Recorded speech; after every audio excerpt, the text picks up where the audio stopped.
A woman wrote to me about her brother, saying that he was dying in a hospital and that he had been away from the sacraments for about 30 years. She said he led not just a bad life, he was an evil man. There's a difference between being bad and being evil. Bad man steals. Bad man kills. An evil man may do none of those things, but he seeks to destroy goodness in others. Well, he was an evil man. He did much to corrupt youth and circulated all manner of evil pamphlets among the young to destroy both faith and morals. And the sister of this man, when she wrote, said about 20 priests have called on him and he threw them all out of the hospital room. So will you please go? Last resort Sheen, I am. I visited him this particular night and stayed about 5 seconds because I knew that I would fare no better than anyone else. But instead of just making one visit, I made 40. For 40 straight nights, I went to see this man. The second night, I stayed about 10, 15 seconds. And I went up 5, 10 seconds every night. And at the end of the month, I was spending 10 or 15 minutes with him. But I never once broached the subject of his soul until the 40th night. On the 40th night, I brought with me the Blessed Sacrament and the holy oils, and I said to him, William, you are going to die tonight. He said, I know it. He was dying of cancer, but cancer of the face. One of the most loathsome sights you ever saw. I said, I'm sure you want to make your peace with God tonight. He said, I do not. Get out. I said, I'm not alone. Who's with you? I said, I brought the good Lord along. Do you want him to get out too?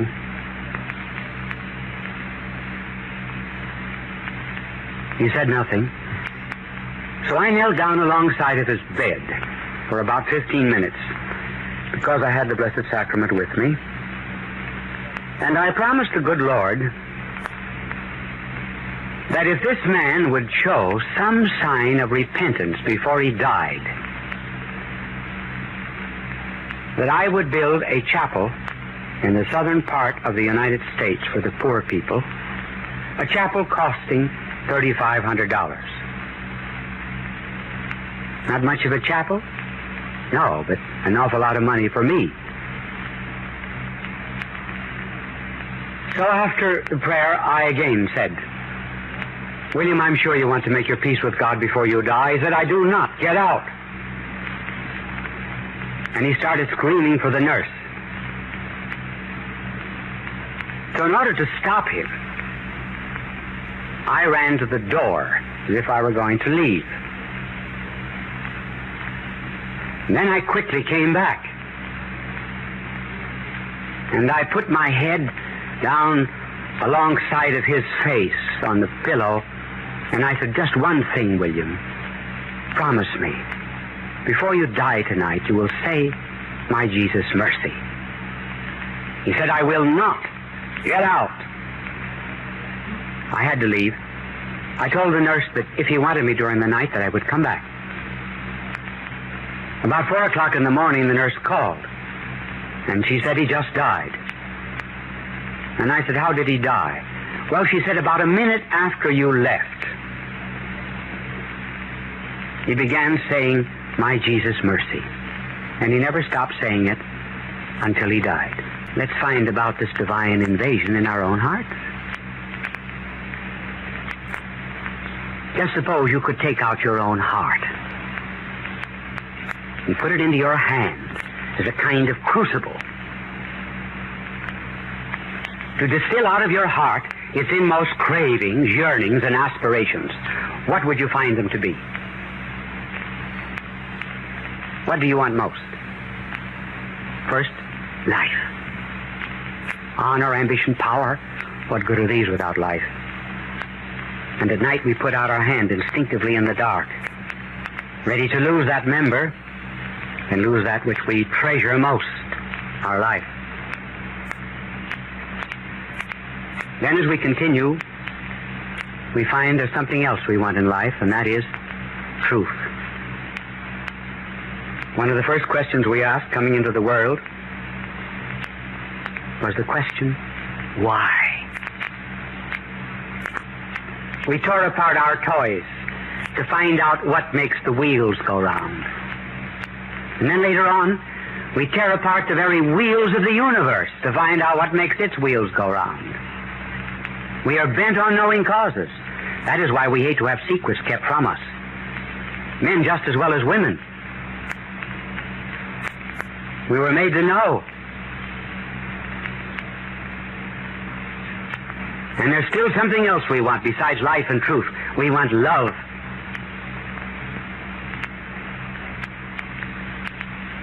Every child instinctively presses itself to its mother's breast in token of affection.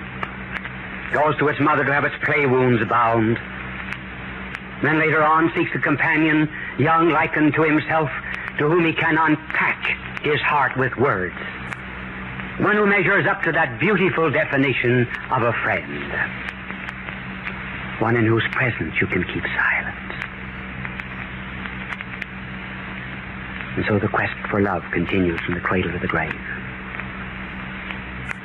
And yet, though we want these things, do we find them here? Do we find life here in its fullness? Certainly not. Each tick of the clock brings us closer to the grave. Our hearts are but muffled drums beating a funeral march to the grave. From hour to hour we ripe and ripe.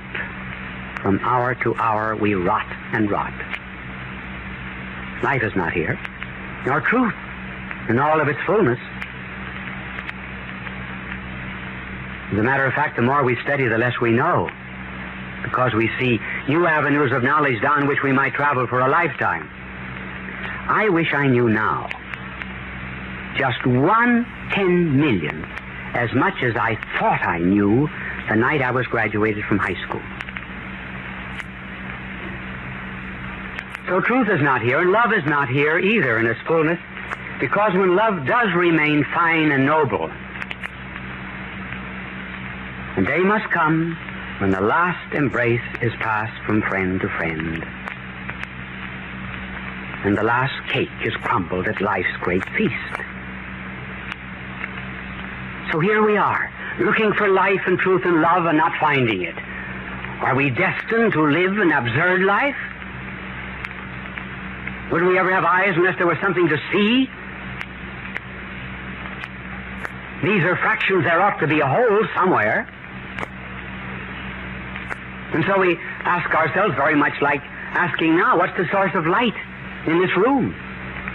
Certainly not here under the microphone, because their light is mingled with shadow. And under chairs, their light is mingled with darkness. If we are to find the source of light, we must go out to something that is pure light. And if we wish to find the source of the life and the truth and the love that is in this world, we must go out to a life that is not mingled with the shadow death, out to a truth that is not mingled with the shadow error, out to a love that is not mingled with the shadow hate or satiety. We must go out to pure life, pure truth, pure love. And that is the definition of God. In other words, that's what we want. That's what we were made for.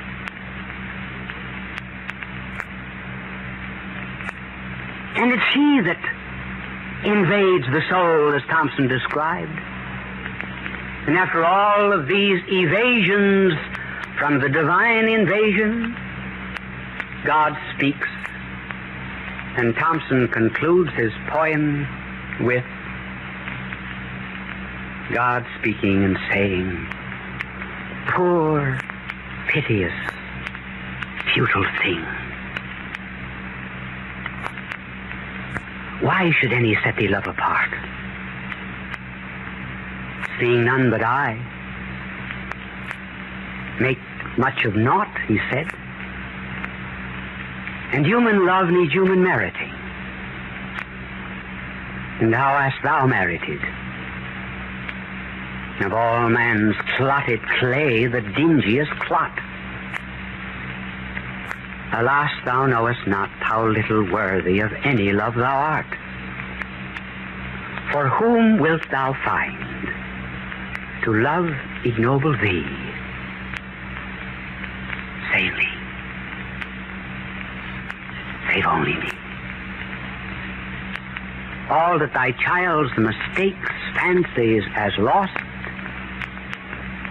I have stored for thee at home.